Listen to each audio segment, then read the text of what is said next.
Yun. 5, Mateo 5, 37, 33 hanggang 37. Katuruan tungkol sa panunumpa. Basahin po natin buong aklat. Katuruan tungkol sa panunumpa. Narinig din ninyong sinabi sa inyong mga ninuno, huwag susumpa ng walang katotohanan. Sa halip, tuparin mo ang iyong sinumpaang panata sa Panginoon. Ngunit sinabi ko sa inyo, huwag kayong manunumpa kapag kayo'y nangako. Huwag ninyong sabihing, saksi ko ang langit sapagkat ito'y trono ng Diyos, o kaya'y saksi ko ang lupa sapagkat ito'y kanyang tuntungan.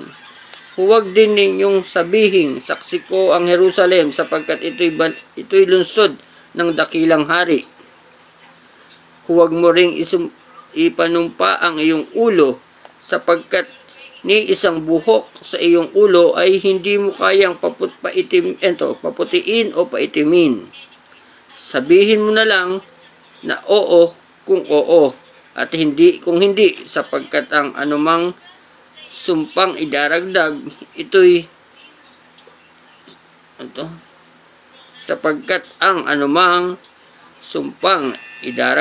dito ay buhat na sa masasama.